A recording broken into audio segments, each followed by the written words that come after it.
The rain drummed against the large windows of Rosario's Italian restaurant, creating a rhythmic symphony that seemed to match the nervous beating of Maya Chen's heart. She tucked a strand of her long, dark hair behind her ear as she wiped down the same table for the third time, her movements precise but trembling slightly. The restaurant was unusually quiet for a Thursday evening, with only a few regular customers scattered across the dining room. Maya had been working at Rosario's for 6 months now, ever since she moved to the city from her small hometown in Oregon. At 23, she was still trying to find her place in the world, especially in a world that often forgot people like her existed. Born profoundly deaf, Maya had learned to navigate life through observation, lip reading, and the graceful language of her hands. Most people either spoke too fast for her to follow their lips, or simply avoided her altogether once they realized she couldn't hear them. The job at Rosario's had been a blessing she never expected. The owner, Giuseppe Rosario, was a kind elderly man who had hired her despite her disability. He had even learned basic sign language to communicate with her, though his thick fingers often stumbled through the gestures. The other waitresses were polite but distant, and Maya had grown accustomed to eating her lunch alone in the back alley, watching the pigeons fight over breadcrumbs. As Maya arranged the salt and pepper shakers on table 12, she noticed a commotion near the front entrance. 3 large men in expensive dark suits had entered, their presence immediately changing the atmosphere of the restaurant. They moved with the kind of confidence that came from knowing everyone would step out of their way, their eyes scanning the room with professional assessment. Maya had seen men like this before in movies, but never in real life. There was something dangerous about the way they carried themselves, something that made her instinctively want to disappear into the background. Behind the 3 men, an elderly woman entered slowly, leaning heavily on a silver-handled cane. She was small and elegant, probably in her 70s, with silver hair pulled back in a neat bun and wearing a black dress that spoke of both wealth and mourning. Her dark eyes held a sadness that seemed to weigh down her entire frame, and Maya noticed how she moved carefully, as if every step caused her pain. Giuseppe rushed forward from behind the counter, his face a mixture of nervousness and respect. Maya watched his lips as he spoke rapidly in what appeared to be Italian, gesturing toward the best table in the restaurant. The elderly woman nodded slowly and allowed herself to be escorted to a corner booth that provided both privacy and a clear view of the entire dining room. Maya grabbed her notepad and pen, smoothing down her black uniform dress as she approached the table.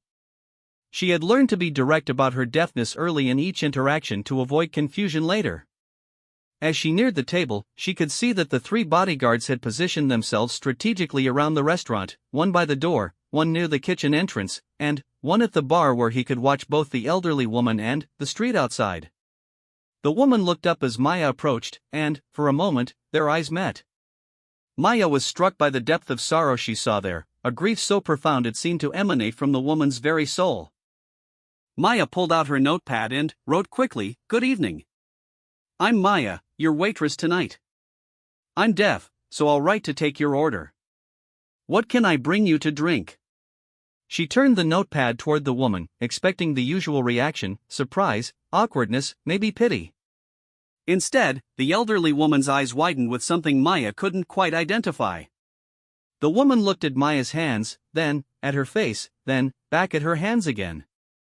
Slowly, deliberately, the woman raised her own hands and signed with perfect clarity, "Thank you for your kindness, dear. My name is Isabella Romano. I would like a cup of chamomile tea, please." Maya nearly dropped her notepad.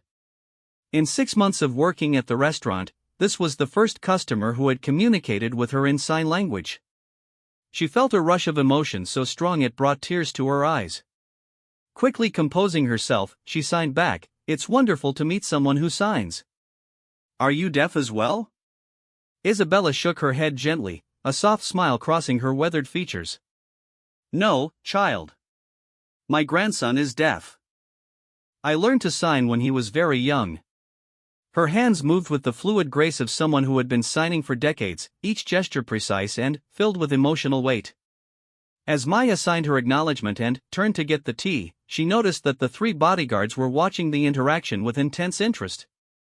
She could see them exchanging glances, their professional masks slipping slightly to reveal surprise and something that might have been approval.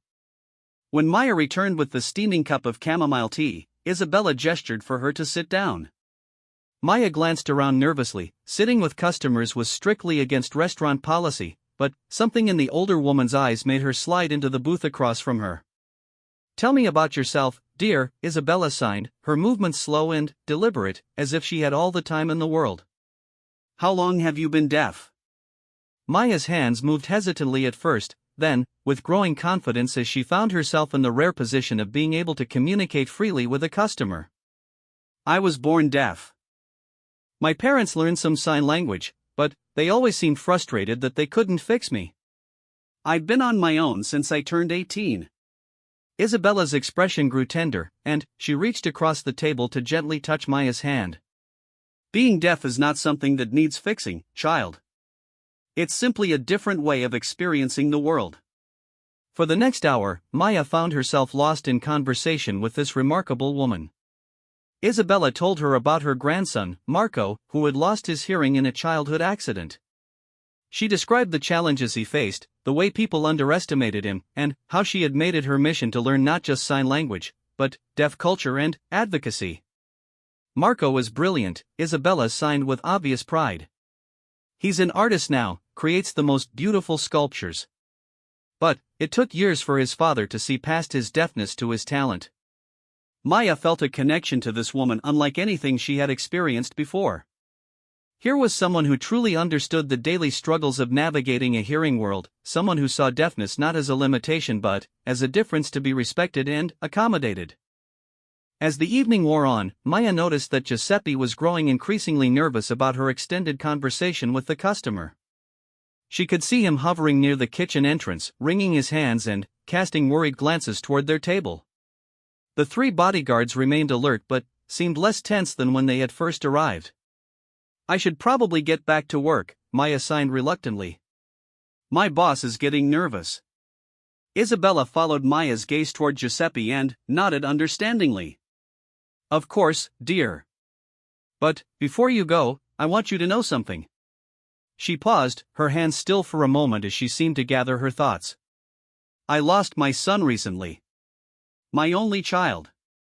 The grief has been overwhelming, and I haven't been able to find peace anywhere.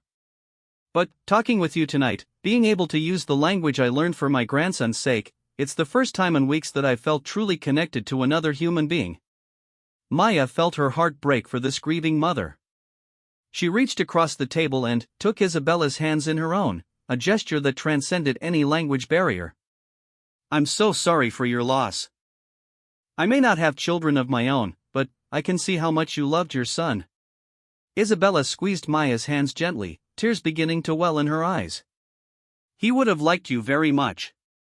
He always had a soft spot for people who overcome challenges with grace and dignity." As Maya stood to clear Isabella's table, the older woman signed one final message: "Would it be possible for you to serve me again if I come back tomorrow?" Maya's face lit up with genuine joy. "I would love that. I work the evening shift Monday through Saturday." Isabella smiled for the first time since entering the restaurant, and Maya noticed how it transformed her entire appearance. The grief was still there, but now it was accompanied by a glimmer of hope, a small light in the darkness of her mourning. As Isabella prepared to leave, supported by her cane and flanked by her bodyguards, she turned back to Maya one final time. "Thank you for seeing me as a person tonight, not just another customer. That means more to me than you could possibly know." Maya watched through the rain-streaked windows as Isabella was helped into a sleek black car that had been waiting outside. She couldn't shake the feeling that this encounter had been more than just a chance meeting, that somehow their paths had crossed for a reason neither of them yet understood. Giuseppe approached her as she finished cleaning Isabella's table, his face creased with worry. "Maya, was everything all right with that customer?" "She seemed very important, and those men with her." Maya wrote quickly on her notepad, "She was wonderful. Very kind. She knew sign language because her grandson is deaf." Giuseppe's expression relaxed slightly, but Maya could see that he was still troubled by something. "Just be careful, Maya. There are some customers who are more complicated than they appear. I want you to be safe." As Maya finished her shift that night, she found herself thinking about Isabella Romano and the profound sadness in her eyes.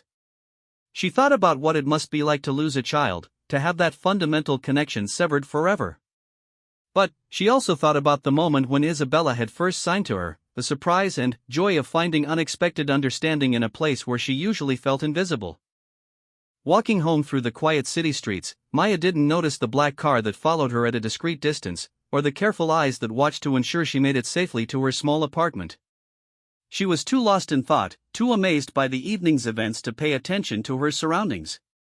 In her tiny studio apartment, Maya sat by her window looking out at the city lights and wondered if Isabella would really return tomorrow. She had learned not to get her hopes up too high. People often made promises they didn't keep, especially to someone they saw as different or disabled. But something about Isabella had felt genuine, authentic in a way that Maya rarely encountered. As she prepared for bed, Maya caught her reflection in the bathroom mirror and was surprised to see that she was smiling. It had been a long time since a simple conversation had brought her such joy. Perhaps tomorrow would bring another opportunity to connect with this remarkable woman who had seen past her deafness to the person underneath. Outside her apartment building, the black car waited until all the lights in Maya's windows had gone dark before finally driving away into the night. The driver made a quick phone call in Italian, reporting that the young woman had arrived home safely. On the other end of the line, Isabella Romano nodded her approval before hanging up and turning her attention to a framed photograph on her nightstand, a picture of her late son, Vincent, and her deaf grandson, Marco, both smiling at the camera. Perhaps, she whispered to the photograph, this girl might help us all heal. The next evening arrived with the same autumn chill, but Maya found herself checking the restaurant entrance every few minutes as she served her regular customers. She had spent the entire day wondering if Isabella Romano would return, replaying their conversation in her mind and marveling at how natural their communication had felt. By 7 o'clock, she had nearly convinced herself that the previous night had been too good to be true. Then, the black car pulled up outside. Maya's heart raced as she watched Isabella emerge from the vehicle, this time accompanied by only one bodyguard instead of 3. The elderly woman moved more slowly than the night before, her grief seeming heavier today, but when she spotted Maya through the window, her face brightened with genuine warmth. Giuseppe greeted Isabella with nervous respect, personally escorting her to the same corner booth. Maya approached with her notepad ready, but Isabella immediately began signing before she could write anything down. Good evening, dear Maya. I wasn't sure I would have the strength to come back tonight, but I found myself looking forward to seeing you again. Maya's hands flew in response, I'm so glad you came back. I was hoping I would see you again. How are you feeling today? Isabella's smile was tinged with sadness as she signed, some days are harder than others. Today was particularly difficult. I had to visit my son's grave, and the silence there was overwhelming. But I remembered our conversation, and I thought perhaps talking with someone who understands the beauty of silence might help. As Maya took Isabella's order, the same chamomile tea as before, she noticed that the older woman seemed more fragile tonight, as if the weight of her grief was physically pressing down on her shoulders. When Maya returned with the tea, Isabella gestured for her to sit again. Tell me about your family, Isabella signed. Do they live nearby? Maya's hands hesitated for a moment before responding, my parents live across the country. We don't speak often. They found it difficult to accept my deafness, and I found it difficult to accept their constant attempts to change me. Isabella nodded with deep understanding. That must have been very lonely for you, growing up without truly being seen by the people who should have loved you most. It was, Maya admitted, surprised by her own honesty. But I've learned to be independent. I don't need anyone's pity or protection. Isabella's eyes flashed with something that might have been recognition. Independence is important, child, but so is community. So is having people who understand your struggles and celebrate your strengths. As they talked, Maya gradually became aware that other customers in the restaurant were watching their interaction with fascination. She had grown so accustomed to being invisible that having someone engage with her so intently felt almost surreal. Giuseppe kept casting worried glances in their direction, but he seemed less agitated than he had been the night before. Maya, Isabella signed slowly, I want to tell you about my family. It might help you understand why meeting you has meant so much to me. Maya leaned forward, sensing that Isabella was about to share something important. My late husband, God rest his soul, built a successful business from nothing. We were blessed with prosperity, but it came at a cost. Our world became very insular, very protected. When our son Vincent was born, he grew up knowing that our family was different from others, that we lived by different rules. Isabella paused to sip her tea, her hands trembling slightly as she lifted the cup. Vincent married young and had a son, my grandson Marco. When Marco lost his hearing in an accident at age 5, Vincent was devastated. He saw it as a failure, a weakness that reflected poorly on our family's strength. He couldn't understand that Marco wasn't broken, just different. Maya felt a deep ache in her chest as she recognized the story Isabella was telling. She had lived her own version of it. I insisted on learning sign language so I could communicate with Marco properly. My husband thought it was foolish, that we should focus on teaching Marco to read lips and speak normally. But I could see that Marco was brilliant, creative, sensitive. He just needed someone to meet him where he was, not where others thought he should be. Isabella's hands moved with increasing emotion as she continued. Over the years, Marco and I developed a special relationship. I was the only one in the family who could truly communicate with him, who saw his deafness as just one aspect of who he was, not a defining limitation. We would spend hours together, him showing me his artwork, me telling him stories about our family's history. Maya was completely absorbed in Isabella's story, feeling a kinship with the grandson she had never met. Vincent eventually came to accept Marco's deafness, even to appreciate his unique perspective on the world. But it took many years, and there was so much pain along the way, pain that could have been avoided if we had all learned to see deafness the way you have learned to live with it. Isabella reached across the table and took Maya's hands in her own. When I saw you last night, saw how confidently you moved through the world despite the barriers others put in your way, it reminded me of Marco's strength. It also reminded me of the conversations I used to have with him, the way we could communicate so deeply without ever speaking a word. Maya felt tears building in her eyes. Where is Marco now? Isabella's expression grew complex, a mixture of pride and sorrow crossing her features. He lives in Italy with his father's family. After Vincent died 3 weeks ago, there were complications. Marco's father's business associates didn't understand his value, saw his deafness as a liability. It was safer for him to stay away while things are settled.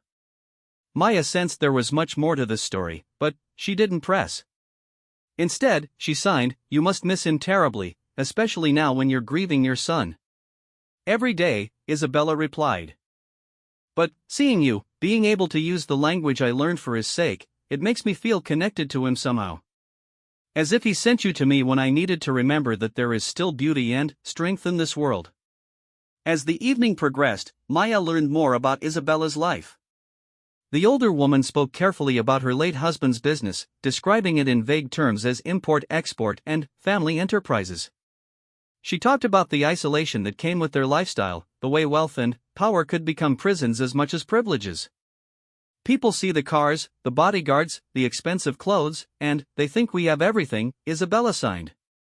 But what good are material possessions when you can't have a simple conversation with a stranger in a restaurant? When every relationship is filtered through suspicion and calculation? Maya began to understand that Isabella's world was as insular and limiting as her own, just in different ways. While Maya faced barriers because of her deafness, Isabella faced them because of her family's reputation and circumstances. "Last night was the first time in months that I felt like a normal person," Isabella continued. "Just a grandmother missing her family, talking with a kind young woman who happened to understand the language of my heart." As the evening wound down, Isabella made an unexpected request. "Maya, would you be willing to teach me more advanced sign language? I learned the basics years ago, but I sense there's so much more depth and nuance that I'm missing."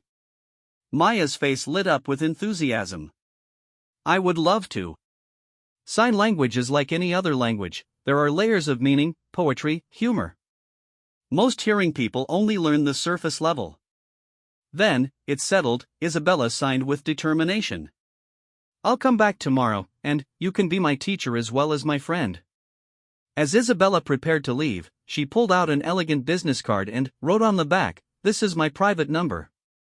If you ever need anything at all, please don't hesitate to call." Maya looked at the card, noting the expensive paper and embossed lettering, but focused more on the genuine care in Isabella's eyes. Thank you. That means more to me than you know. After Isabella left, Maya spent the rest of her shift in a daze of happiness and anticipation. For the first time in years, she had something to look forward to, someone who wanted to spend time with her not out of obligation or pity, but because they genuinely enjoyed her company. Giuseppe approached her as she was counting her tips for the evening. Maya, that woman, Mrs. Romano, she's becoming a regular customer? Maya nodded enthusiastically and wrote, she's wonderful. Her grandson is deaf, and she wants me to help improve her signing. Giuseppe's expression was thoughtful, almost worried. Be careful, Maya. The Romano family, they're important people in this city. Important in ways that can be dangerous. Maya frowned as she wrote her response. She seems very kind. She's just a grieving grandmother who wants to connect with her deaf grandson. Giuseppe patted her shoulder gently. I'm sure she is kind, child. But kindness and safety don't always go together in this world. Just be aware that not everything is as simple as it appears. As Maya walked home that night, she thought about Giuseppe's warning. She had sensed undercurrents in Isabella's story, hints at complications and dangers that went beyond normal family dynamics. But she also remembered the genuine grief in Isabella's eyes, the authentic joy she had shown when they communicated in sign language. Whatever the Romano family's circumstances, Maya felt certain that Isabella's friendship was real. For someone who had spent most of her life feeling invisible and misunderstood, that certainty was worth almost any risk. In her apartment that night, Maya found herself practicing advanced sign language techniques, thinking about how she could help Isabella deepen her communication skills. She pulled out her laptop and began researching Italian Sign Language, wondering if there might be differences between American and European signing that could enrich their lessons. As she researched, Maya came across articles about deaf culture in Italy, about the challenges faced by deaf individuals in traditional family structures, about the growing movement for deaf rights and recognition. She thought about Marco, Isabella's grandson, and what his life must be like navigating both his deafness and his family's complex circumstances. For the first time in months, Maya fell asleep with a smile on her face, eager for tomorrow evening and the continuation of an unlikely friendship that was already changing both their lives in ways neither could have predicted. Outside, the same black car from the previous night made its quiet rounds, ensuring Maya's safety while she slept. In a mansion across the city, Isabella Romano sat in her late son's study, looking through photo albums filled with pictures of Marco. She paused at a particular image, Marco at age 12, signing enthusiastically to the camera, his face bright with joy and intelligence. Tomorrow, my dear boy, she whispered to the photograph, I'll learn something new to share with you when this nightmare is over and you can come home. By the end of the week, Maya's evening routine had completely transformed. Isabella Romano arrived at Rosario's every night at exactly 7:30, always requesting the same corner booth, always ordering chamomile tea, and always spending at least 2 hours in animated sign language conversation with Maya. Their relationship had evolved from customer and waitress to teacher and student, then to something deeper, a genuine friendship built on mutual understanding and respect. Maya had never experienced anything like it. Isabella was hungry to learn, practicing signs between visits and arriving each evening with questions about deaf culture, sign language poetry, and the subtle expressions that gave signing its emotional depth. Tonight was different, though. When Isabella arrived, she was accompanied by 2 bodyguards instead of her usual one, and her face carried a tension that Maya had never seen before. Even before Isabella sat down, Maya could see that something was seriously wrong. Good evening, Isabella signed, but her movements were stiff, distracted. I need to talk to you about something important tonight. Maya felt her stomach flutter with nervousness as she brought Isabella's tea. When she sat down across from her, Isabella's hands remained still for a long moment before she began signing slowly, deliberately. Maya, I haven't been completely honest with you about my family's situation. Maya's hands moved carefully. You don't owe me any explanations about your private life. But, I do, Isabella replied, her signing becoming more urgent. Because our friendship has become important to me, and because I may need to ask for your help. Maya leaned forward, sensing the gravity of what Isabella was about to share. My late husband was involved in certain business dealings that were complex. Family businesses that have been operating for generations, with responsibilities and obligations that extend far beyond normal commerce. Maya nodded, encouraging Isabella to continue, though she was beginning to understand that Giuseppe's warnings might have been more serious than she had realized. When my son Vincent died, it created a power vacuum. There are people who want to take control of our family's interests, people who see Marco's deafness as proof that our bloodline is weak, that we're no longer fit to lead. Isabella's hands trembled as she continued. They've threatened to have Marco declared mentally incompetent because of his deafness. They want to use outdated prejudices about deaf people to strip him of his inheritance and his rightful place in the family business. Maya felt a surge of anger that anyone would try to use deafness as a weapon against someone. That's horrible. There's nothing about being deaf that affects intelligence or capability. I know that, and you know that, but convincing a council of traditional Italian men who've never met a deaf person is another matter entirely, Isabella sighed with frustration. They're planning to hold a formal hearing next month to determine Marco's competency. If they succeed in having him declared unfit, they'll seize control of everything Vincent worked for. Maya's mind raced as she began to understand why Isabella had been learning sign language with such dedication. You want to be able to advocate for Marco at this hearing? Isabella nodded, then hesitated before continuing. That's part of it. But I also want to ask you something that might seem impossible. Maya waited, her hands poised to respond. I want you to come with me to Italy to help prepare Marco for the hearing. You could teach him advanced communication strategies, help him present himself in the strongest possible way. Most importantly, you could serve as a character witness, proof that deaf people can live independent, successful lives. Maya's hands froze in shock. You want me to go to Italy? I know it's an enormous request, Isabella signed quickly. I would pay for everything, of course. Your travel, accommodation, salary for the time away from work. But, more than that, Maya, I think you and Marco could help each other. You've both faced the same prejudices, the same underestimation from people who should know better. Maya's mind whirled with possibilities and fears. She had never traveled outside the United States, never been on an airplane, never imagined she could be important enough for someone to need her help in such a significant way. I would need time to think about this, Maya sighed slowly. It's overwhelming. Of course, Isabella replied. But, I need you to know that this isn't just about Marco's inheritance. It's about proving that deaf people deserve the same respect and opportunities as everyone else. Your presence at that hearing could change not just Marco's life, but the way an entire traditional power structure thinks about disability. As Maya processed this information, she noticed that Isabella's bodyguards had moved closer to their table, and one of them was speaking quietly into a small radio.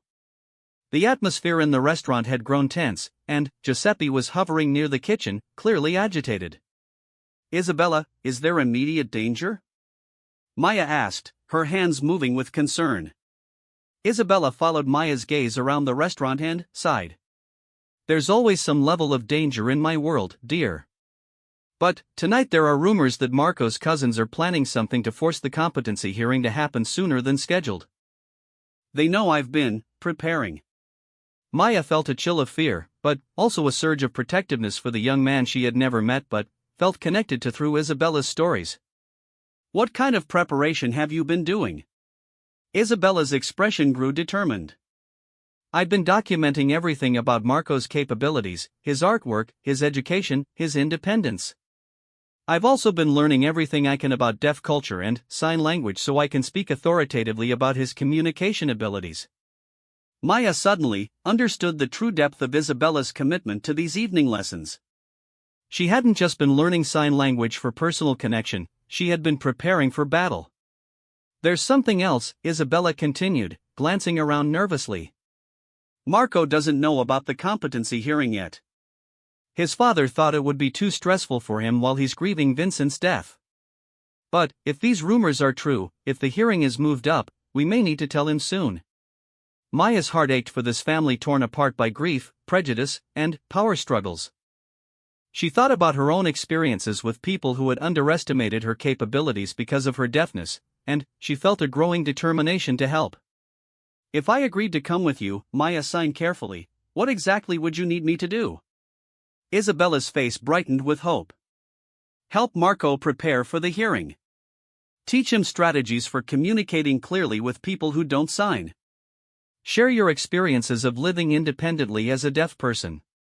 Most importantly, show the hearing committee that deaf people are not the limited, dependent individuals they assume us to be. Maya thought about her quiet life at Rosario's, her small apartment, her careful routine designed to minimize conflict and misunderstanding. The idea of stepping into a high-stakes family drama in a foreign country was terrifying. But the idea of a young man losing his inheritance and his dignity because of prejudice against deaf people was even more frightening. How long would we be gone? Maya asked. Probably 3 to 4 weeks. We would need time to work with Marco, prepare for the hearing, and see the process through to its conclusion. Maya looked around the restaurant that had become her safe haven, thinking about Giuseppe's worried face and the simple life she had built here. Then, she thought about Marco, somewhere in Italy, unaware that his future was being threatened by people who saw his deafness as weakness. Isabella, I need to ask you something directly, Maya signed with sudden boldness. Your family's business, is it legal? Isabella's hands paused for a moment, and Maya could see her weighing how much truth to reveal. Finally, she signed, my family's business operates in gray areas that have existed for generations. We provide services and protection that the government cannot or will not provide. Is it strictly legal by today's standards? Sometimes yes, sometimes no. But, are we good people trying to protect our family and community? Absolutely. Maya appreciated Isabella's honesty, even as it complicated her decision. She was being asked to enter a world that was completely foreign to her own experience, to involve herself in family politics that could potentially be dangerous. I need one more night to think about it, Maya signed finally. Isabella nodded understandingly. Of course. But, Maya, I want you to know that whatever you decide, these past weeks have meant more to me than I can express. You've helped me remember that there is kindness and intelligence and strength in this world, even in the darkest times. As Isabella prepared to leave, she handed Maya a thick envelope. This contains information about Marco, about the hearing, about what we would be facing. Read it tonight, and call me tomorrow with your decision. After Isabella left, Maya spent the rest of her shift in a daze. Giuseppe approached her as she was cleaning tables, his face creased with worry. Maya, I saw Mrs. Romano give you something. Are you getting involved in Romano family business? Maya wrote quickly, she's asked me to help with a family matter in Italy. Her deaf grandson needs support. Giuseppe's face went pale. Maya, listen to me very carefully. The Romano family is not just wealthy, they're connected to organizations that handle problems in ways that can be very dangerous. If they're asking for your help, it means the situation is serious. Maya stared at Giuseppe, beginning to understand the full scope of what she was being asked to consider. But, Giuseppe continued, his expression softening, I've watched you with Mrs. Romano these past weeks. I've seen how happy you've been, how much purpose these conversations have given you. If she truly needs your help, and if you decide to give it, I'll support your decision. That night, Maya sat in her apartment reading through the papers Isabella had given her. There were photographs of Marco, a handsome young man with intelligent eyes and artistic hands. There were examples of his sculptures, beautiful pieces that spoke to deep creativity and technical skill. There were also legal documents outlining the competency hearing, and Maya was appalled by the language used to describe deaf people as inherently limited and dependent. As she read, Maya felt her resolve strengthening. This wasn't just about one family's power struggle, it was about fighting prejudice that affected every deaf person who had ever been told they couldn't achieve their dreams. At midnight, Maya picked up her phone and called Isabella's private number. I'll do it, she said when Isabella answered, speaking aloud for the first time in their relationship, knowing Isabella would understand her speech even if it wasn't perfectly clear. I'll come to Italy with you. Isabella's voice was thick with emotion as she responded, thank you, Maya. You may have just saved my grandson's future. 3 days later, Maya found herself sitting in the first-class section of a plane bound for Milan, watching clouds drift past her window while trying to process the surreal turn her life had taken. Isabella sat beside her, occasionally reaching over to squeeze Maya's hand reassuringly when turbulence made the young woman grip the armrests. The past 72 hours had been a whirlwind of preparation. Isabella had arranged for Maya's passport to be expedited, had bought her appropriate clothing for the trip, and had spent hours briefing her on what to expect when they reached Italy. Giuseppe had been surprisingly supportive, promising to hold Maya's job until she returned and expressing genuine pride that one of his employees was being called upon for such an important mission. Are you nervous about meeting Marco? Isabella signed discreetly, mindful of the other passengers who might be watching their conversation. Maya considered the question carefully. Nervous, excited, overwhelmed, all of those things. I keep thinking about what I was like at his age, how much I would have benefited from having someone who understood my experiences. Isabella smiled warmly. I think you two will connect immediately. Marco has a generous heart and a sharp mind, but he's been isolated from other deaf people his entire life. Meeting you will show him possibilities he's never considered.